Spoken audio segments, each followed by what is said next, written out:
My wife cheated on me. I found out when I overheard my coworker boasting to others that he had very rough with my wife. Late one evening, I found myself alone, oblivious to the laughter and curious eyes on me. The source of their amusement wasn't my awkwardness, but a shocking personal revelation that I was the last to discover. They found it especially funny that I was completely unaware of my wife's infidelity. Derek Hall, who claimed to know my wife well, was telling his friend Mark how he had seduced her at a party last week. Meanwhile, I was called to investigate a break-in at a local art gallery. I was gone for about 2 hours and returned before the night was over. When I came back, I found my wife sitting at a table with 3 other people, including Derek Hall and his boss, along with their spouses. My name is Jack Mason, and I'm an insurance investigator for a well-known company that deals with high-value property clients. This profession might be unfamiliar to most, but I've been in it since I graduated from college over 15 years ago. At 37, I consider myself in the prime of my life. My job involves investigating incidents that might lead to substantial compensation claims, mainly thefts and robberies, and sometimes car accidents involving multiple vehicles. I'm very good at what I do and have built a solid reputation in my industry. I'm often contracted out to other companies for a premium. Although I travel frequently, it's never for long periods. If a lengthy investigation is required, I have a team that can stay on site to finish the job. I've been married to Mia for 14 years, and we have 2 wonderful children, Emma, age 10, and Lily, age 8. Mia, who's a year older than me, also works at the same company as the personal secretary to John Parker, the company president. We got married before she joined the company, but I encouraged her to apply for a position after she lost her previous job. Although hiring her needed HR approval due to nepotism policies, they agreed because of my standing within the company. Fortunately, John Parker was looking for a new secretary, and Mia's extensive experience as a personal assistant at a major corporation made her a perfect fit. After the interview, he offered her the job on the spot. Derek Hall and Mark Johnson, the people I mentioned earlier, are insurance specialists who deal with large companies or wealthy individuals. While we're not close friends, they work under David Thompson, a mutual acquaintance and a good friend of mine. I report primarily to John Parker and work independently, though sometimes David gives me interesting assignments. A week after the party, I overheard a disturbing conversation.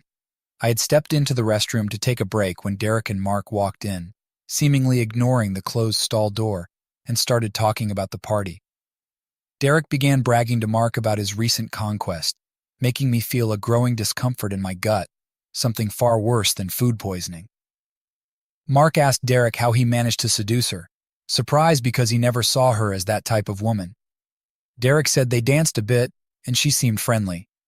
When he suggested going to his office, she mentioned that Jack wouldn't like it, but he convinced her to join him for a drink at the bar. Derek continued describing how, while Jack was dancing with Mia, he got a double shot from the bartender and subtly swapped their drinks.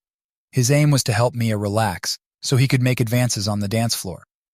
Mark questioned Derek's plan, given Jack's presence, but Derek claimed he hadn't planned Jack's departure, it was just luck.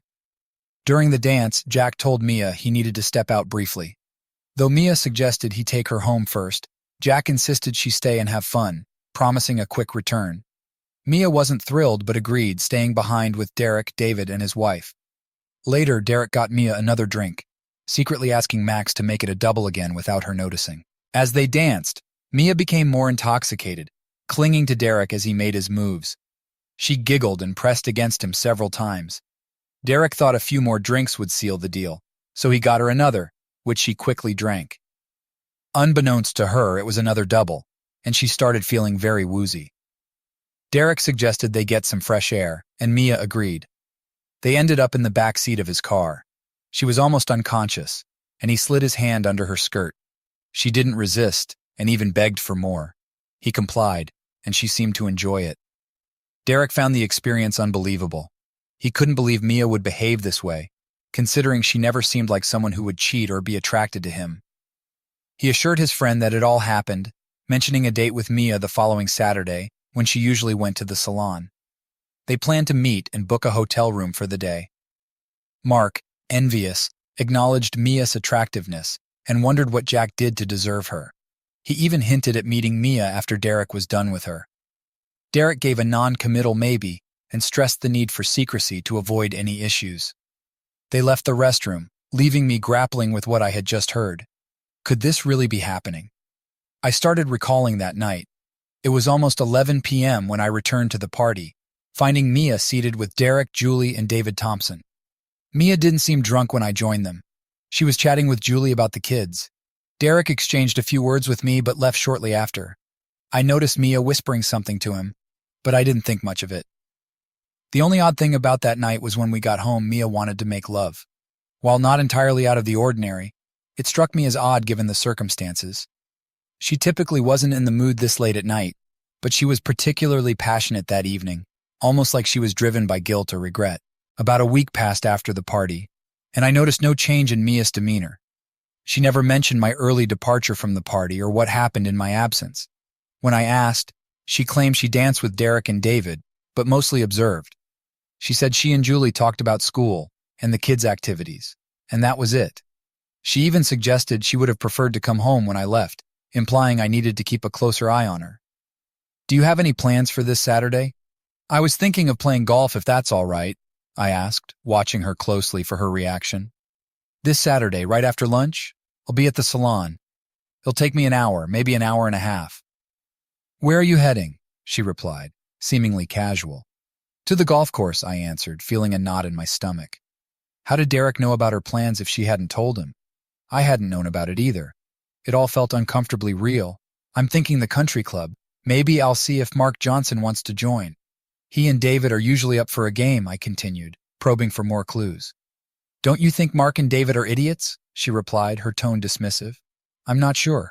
I know David is, but I don't know Mark or his wife well enough to say, I answered, trying to keep the conversation neutral. What about Derek Hall? You talked to him at the party, right? Maybe he'd like to come along, I suggested, watching her reaction closely. Mia turned and gave me an odd look, pausing before responding. Why would you want him to come? He's an idiot. I had to dance with him a few times at the party, and he really creeped me out. He's still an idiot. Now I was wondering if she was trying to dissuade me from inviting him or convincing me she disliked him. Either way, it was unusual for her to speak about someone like that. Oh, I don't know much about him, but he's Mark's friend, and they seem close. Maybe it's not a good idea. I'll just call Sam and Owen. They're always up for a round, I replied, backing off the topic. That sounds like a better plan. Stay away from Derek. You don't want any trouble, she said, seemingly relieved. All right, he's off my list now. So you're okay with golf? I asked. I'm fine with it, as long as I'll still be at the salon. How about dinner at the Cypress Inn afterward? I'll have a fresh haircut, and you can unwind after golf. You can take me out and show me off. I'll drop Emma and Lily off at my parents', she suggested. I agreed, and we arranged to meet at home at 5:30 on Saturday to prepare. If I'd been more cautious, I could have gathered enough evidence to confront her that day. It would have been fitting to lay it all out over dinner at one of the city's finest spots. The next day at work, I headed to the control room to gather some gear for tracking my wife and her lover. I decided to take one of the company's surveillance vans, leaving it in the lot until Saturday morning when I went golfing. I grabbed 2 small transmitters for her purse and car, and a GPS unit for her vehicle. It would pinpoint her exact location at any time. The van was equipped with video capabilities, but I wasn't sure how to utilize it since Derek mentioned a motel. Filming was out of the question. Perhaps I could conceal a camera in her jacket, but only if I knew she'd wear it. I could try, but it was uncertain. With the GPS unit, I could track her movements, tapping into its signal with the van's equipment. It had local street maps, pinpointing her location within 30 meters. The audio transmitters would capture any conversations recorded within the van. All of this could be automated, so I didn't even need to be present in the van. I just needed to leave it about a mile away from where she was last week. My plan was to spend the rest of the week observing. I'm quite skilled at this since it's my profession. I observed Mark and Derek but didn't notice anything unusual. Normally I visit my wife at least once a day, but lately I've been visiting a bit more frequently. Although I hadn't seen anything suspicious yet, I decided to gather information from Mark. He explained that he was working on policies for a large factory complex, and I used to spend some time examining the site and developing contingency plans for potential disasters. This is known as risk analysis and is part of the risk insurance process. On a particular Tuesday, I approached his desk, which was across from Derek. He seemed deeply engrossed in his work. I greeted him and expressed my desire to review the Baxter plant plan for the day. Initially, he appeared distracted until he understood my request, after which he simply nodded and agreed, stating he was available anytime. I still needed to return to that location to take some photos. We discussed the timing, agreeing to go in about an hour. It was decided that my colleague would stop by my desk on their way. After a brief exchange, I turned the corner and noticed a smirk exchanged between Mark and Derek. They maintained their gaze on me until I was out of sight. They were intriguing individuals. I resolved that Mark would face consequences for his actions. Although he wasn't directly involved, he colluded with Derek and made disparaging remarks about my wife. He was aware of the plan and chose to witness Derek's deception, rendering him equally responsible in my perspective. An hour later, Mark arrived as arranged and we departed in my SUV. I discreetly installed one of the small transmitters in the car console, which could record any conversation within or near the vehicle. My intention was to have a record of our private conversation. As we left the parking lot and began the 25-minute journey to Baxter, I started the conversation. "So, Mark, did you enjoy the party last week?" I asked, trying to ease into the topic. "I wasn't there. I was away on a trip and missed out on the festivities," he responded. I conveyed to Mark my interest in understanding what had caught his attention, particularly in light of Derek's betrayal involving my wife. I asked if that was what he had overlooked. Mark seemed taken aback by my straightforwardness and initially struggled to respond. He made a move towards the door handle, but then composed himself and met my gaze. "I only know what Derek told me. I'm not sure if it's all true," he confessed, doubting the accuracy of the information. "Do you really think Derek would make up such a story?" I pressed, skeptical. Mark pondered this and then shrugged. "It's hard to say, but why would he lie about something like that? I overheard him talking about getting her drunk and taking her to his car. How did you know about it if you weren't there?" I questioned further, pushing for more details. Mark looked uncomfortable but finally said, "Derek told me about it afterward. He mentioned your 2-hour absence coinciding with the incidents." I nodded, noting the information. This was just the beginning. I needed to dig deeper and find out the truth. Derek didn't seem to have any further plans beyond what he had already disclosed. Mark, hesitant and unsure of the truthfulness of Derek's story, recounted his words.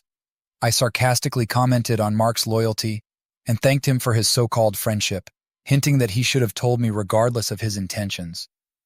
Mark expressed reluctance, saying he wouldn't wish such a situation on anyone, and apologized for making me feel like a fool. He mentioned Derek's claim that he couldn't resist my wife. After Derek's statement, I switched off the recorder, intending to keep our next conversation off the record. I reassured Mark that if he followed my instructions, he'd be fine, but warned him of serious consequences if he failed. Mark nodded in agreement, clearly uneasy. I then hinted at another matter to discuss with him. I made it clear that Derek must remain unaware of our conversation and that Mark must not disclose anything to him. I stressed the severe consequences of any breach of trust, including losing his job and tarnishing his reputation. I reminded him that I had ways of monitoring both him and Derek to catch any slip-ups. I assured Mark that I wouldn't confront Derek or interact with him, instructing Mark to continue as usual and let Derek do the talking without interference. With the truth in hand, I instructed Mark to heed my warnings, assuring him everything would be fine if he followed my instructions. After that, we barely spoke, spending the next 2 hours in silence. Mark did his job, and I did mine, getting the information I needed while keeping Mark in the dark about my plans. It wasn't necessary for him to know everything just yet.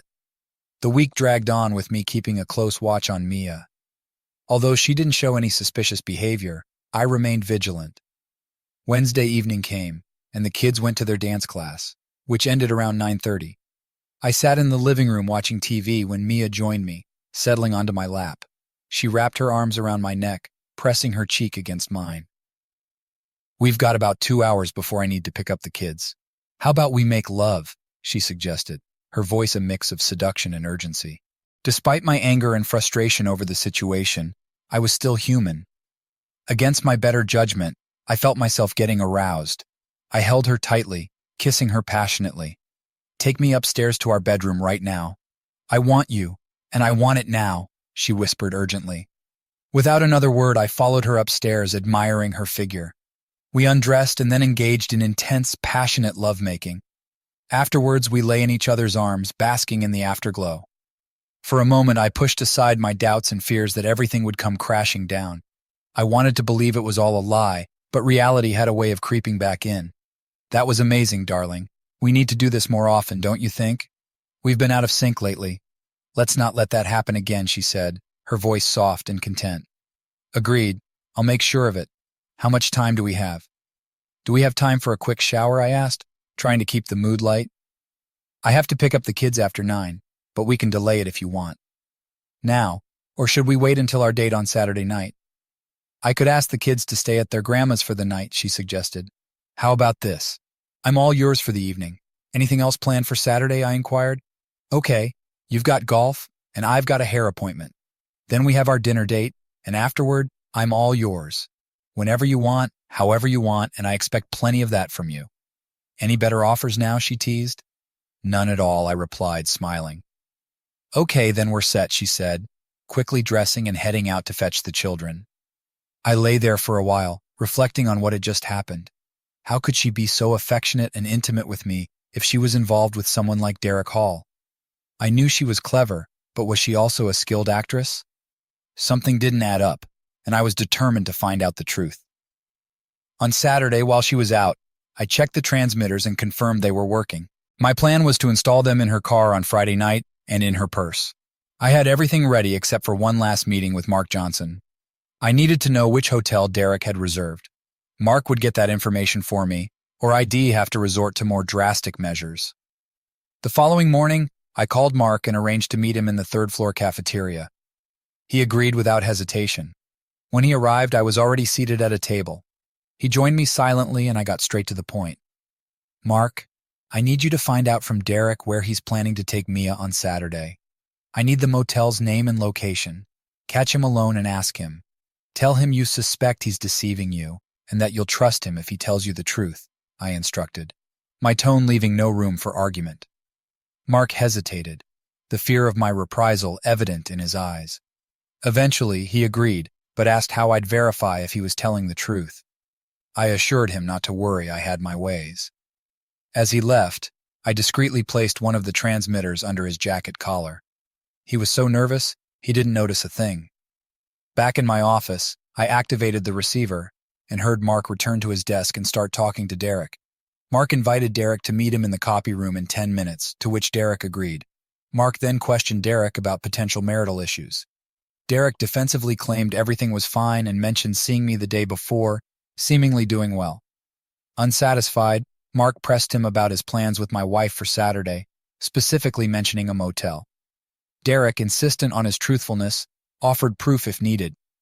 He revealed that he had booked a room at the Skyview Motel on Statler Street for Saturday night, with check-in at 2 p.m., and my wife arriving by 2:15 p.m. He even suggested calling the motel to confirm. After confirming the details, Derek made a disparaging remark about my marriage and warned Mark not to meddle in their affair. Despite Mark's apparent concern, he nodded in agreement, clearly shaken. Derek remained indifferent, suggesting that if my wife was interested, so was he. After hearing this exchange, I turned off the receiver, feeling a mix of disbelief and anger. I had hoped Derek would admit to lying, but instead he confirmed everything, leaving me unsettled. Now, with the motel address in hand, I planned to set up surveillance equipment in the van. My mind raced with ideas.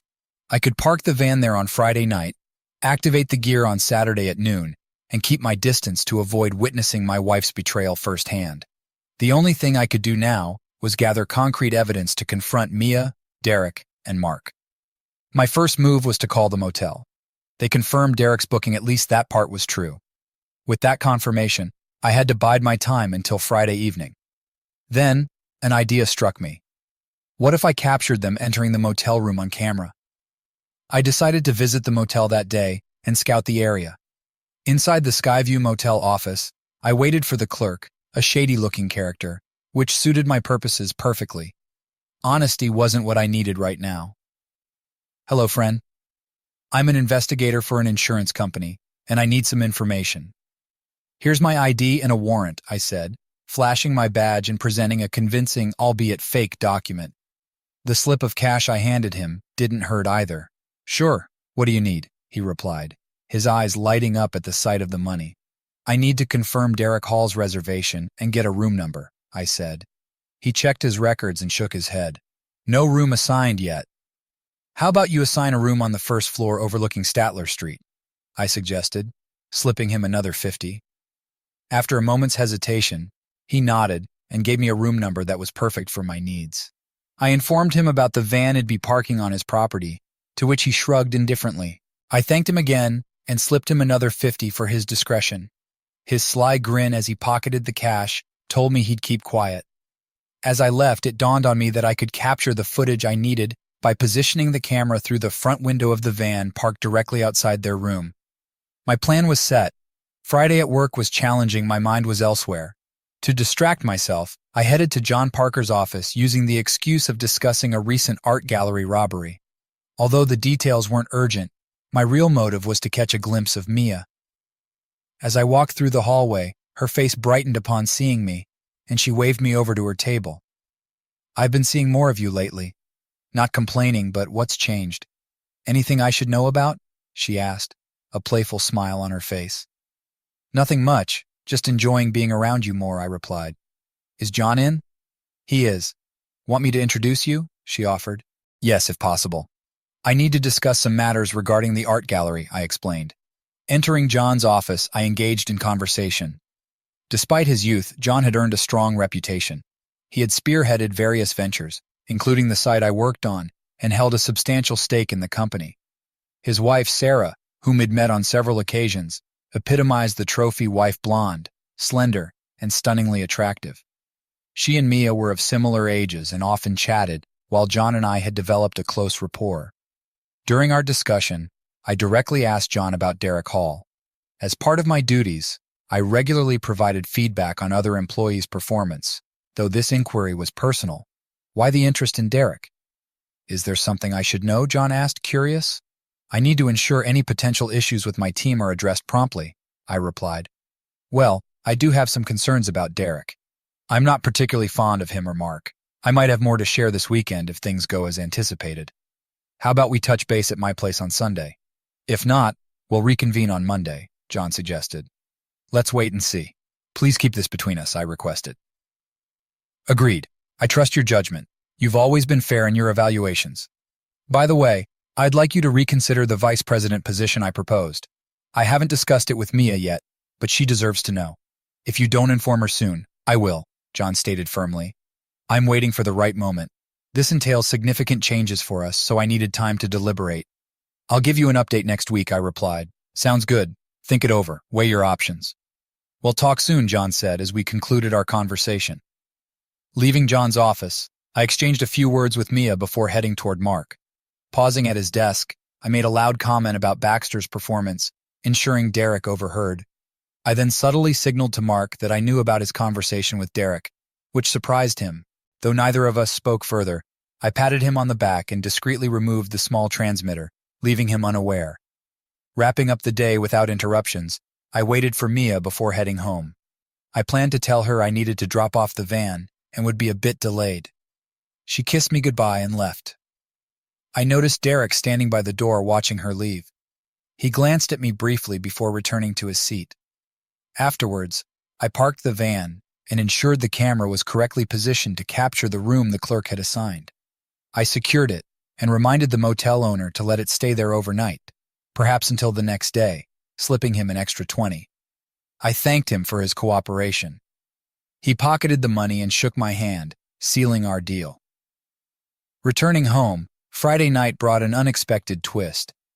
Mia had ordered pizza for the kids and arranged for them to spend the evening at Grandma's. When I asked her why, Mia explained that she had enjoyed our Wednesday night so much that she wanted to continue the trend. Did I mind? Not at all. As Friday night unfolded similarly to Wednesday, a gnawing feeling took hold of me. Despite enjoying the experience, I couldn't shake off the unease. Where had she learned these new techniques? Later, when I asked her about it, she giggled, reached over to her nightstand and handed me a book. It was an article about lovemaking after 35. The pages contained many of the things we had done the past 2 nights. I found pleasure in our activities that night, striving to fulfill her desires, even though the entire situation felt surreal. We spent most of the night entwined, and I made a mental note to get some Viagra for future encounters. As we lay beside each other, I finally gathered the courage to ask about her newfound enthusiasm. Mia, I love what we've been doing, and I want to make you happy, but I need to ask, where is all this coming from? Why now?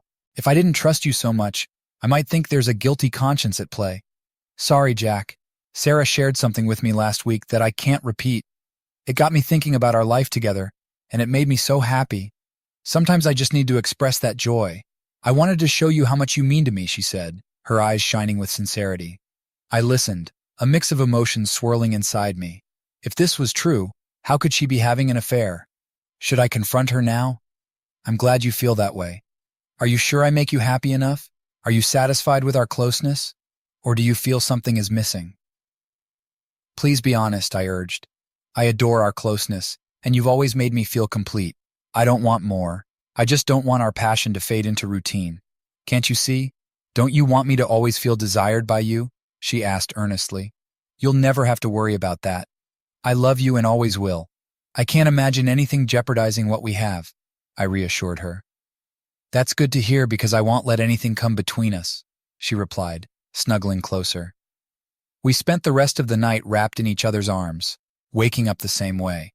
Though pleasantly exhausted, I wanted to shower with Mia, so I woke her and pulled her into the shower with me. Initially protesting, she eventually joined me under the warm spray, and we tenderly attended to each other's needs. Soon our passion ignited again, and we pleasured each other. Afterwards, she mentioned she was ready for the day, but anticipated something more that night. With that, we finished our shower, got dressed early, and I drove to the motel to finalize my preparations. I programmed all the timers to activate at 1 p.m. and ensured the audio recording would last at least 5 hours. The video footage would be burned onto a DVD, a process that would take around 7 hours after compression, covering the entire day. I initiated the sequences and locked up the van. When these two entered their little sanctuary, they'd become the stars of my new film, and the initial screening would be unforgettable. Returning home to grab my golf clubs and bid Mia farewell, the day turned out to be a disaster. I played golf with 2 acquaintances from the club, and my performance was abysmal. By the end, I felt like a complete failure, buying beers for everyone. Around 5, I drove to the van to ensure everything was in order. Scanning the area, I saw no cars or activity, assuming everyone had left. Quickly calling home, Mia answered, and I told her I was on my way. As the time to meet Mia drew near, I drove home without reviewing the surveillance data. I wanted to confront her with the evidence before dinner, but decided to savor our evening together one last time. Despite the betrayal, I still enjoyed making love to her. However, the thought of losing her made me choke up. Why was she doing this to me? I loved her deeply, and the thought of life without her seemed unbearable. If the evidence confirmed my suspicions, divorce was inevitable. Her behavior was unacceptable. But what about our children? She was a devoted mother and deserved custody. If she had indeed cheated, there must be a reason I didn't know. She was fundamentally good, but had made a grave mistake. I could come to terms with that. She could care for the children, and I would provide child support. These thoughts consumed me as I drove home to reunite with Mia, uncertain if I could endure the evening. Legal action couldn't proceed until I had concrete evidence, yet doubt lingered in the back of my mind. I brushed it aside, facts were facts, and soon I'd have all the evidence I needed. At home, Mia had already showered and dressed, mentioning she'd add the finishing touches when it was time to leave. Meanwhile, I hurried to get ready, ensuring we left on time for our reservation. My wife was radiant, always drawing attention as we entered the room. She brushed off the admiring glances from men effortlessly, but I couldn't help noticing, always filled with pride. Tonight was a stark reminder of what could have transpired. Despite everything, she remained intelligent and engaging, making her an excellent dinner companion. We conversed on various topics typical of a night out, and she indulged in more wine than usual. As the designated driver, I noticed her being particularly flirtatious with me. As we concluded our dessert of chocolate mousse and sorbet, we exchanged smiles, both eager to retire to the bedroom. Upon returning home, I signaled the waiter for the bill as Mia excused herself to the restroom. Exiting hand in hand, we made our way to the car. As I navigated the main street toward our house, Mia leaned against my shoulder, intertwining our fingers. She gently moved my hand from the steering wheel to my lap, and without much prompting, I hugged her tightly, reminiscent of our youthful love. She sighed contentedly, and we drove home in a tender embrace.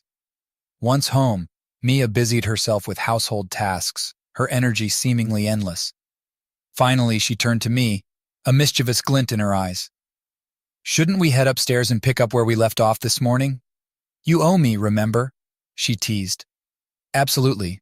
Lead the way," I replied, trying to match her enthusiasm despite the turmoil inside me. We ascended the stairs quickly, anticipation building. Mia stood before the bed, her eyes locked on mine as I stripped down to my boxers and socks. She removed her top and bra, leaving only a strand of pearls around her neck. As she reached to remove them, I stopped her. "Leave them on. You look incredible with just those pearls. This is a sight only I get to see. I'm completely yours tonight," I said, trying to immerse myself in the moment. "I'm all yours," she whispered, her voice filled with a mix of seduction and sincerity. In that moment, I wanted to believe her despite everything. I decided to put aside my doubts and focus on the present. We explored new realms of intimacy, trying positions and experiences that were new to us.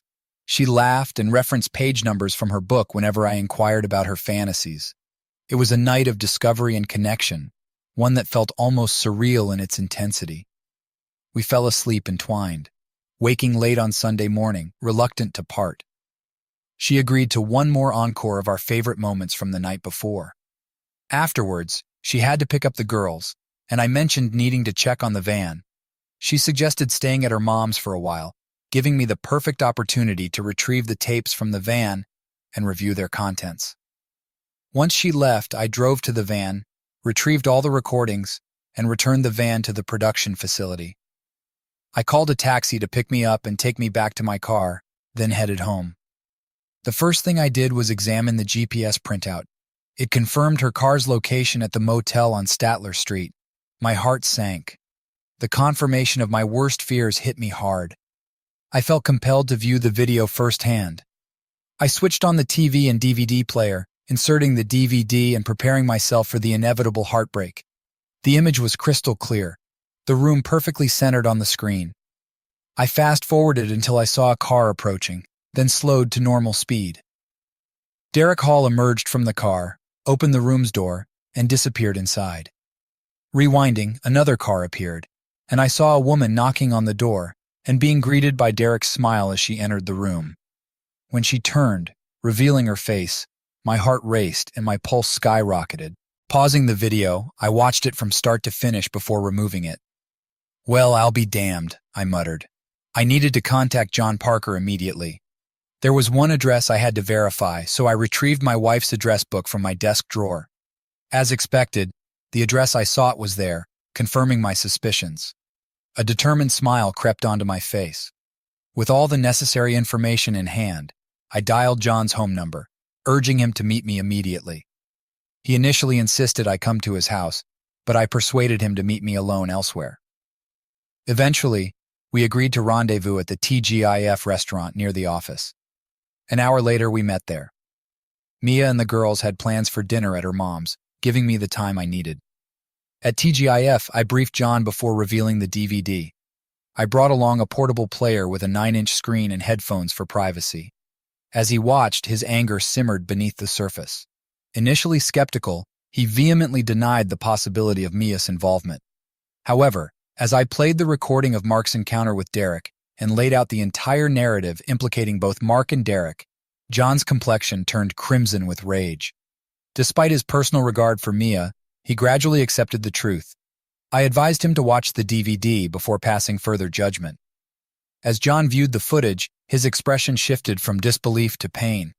Sensing his need for privacy, I looked away, allowing him to process what he had seen. When he finished, he met my gaze, waiting for my response. Once composed, I made my request.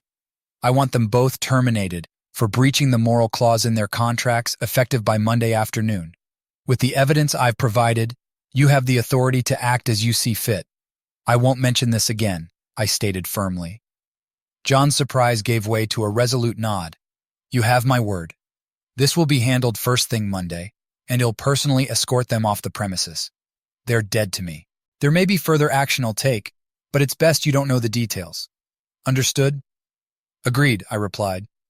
Following that, I handed him a bag containing all the surveillance data, except for one small cassette, which I kept for my own purposes.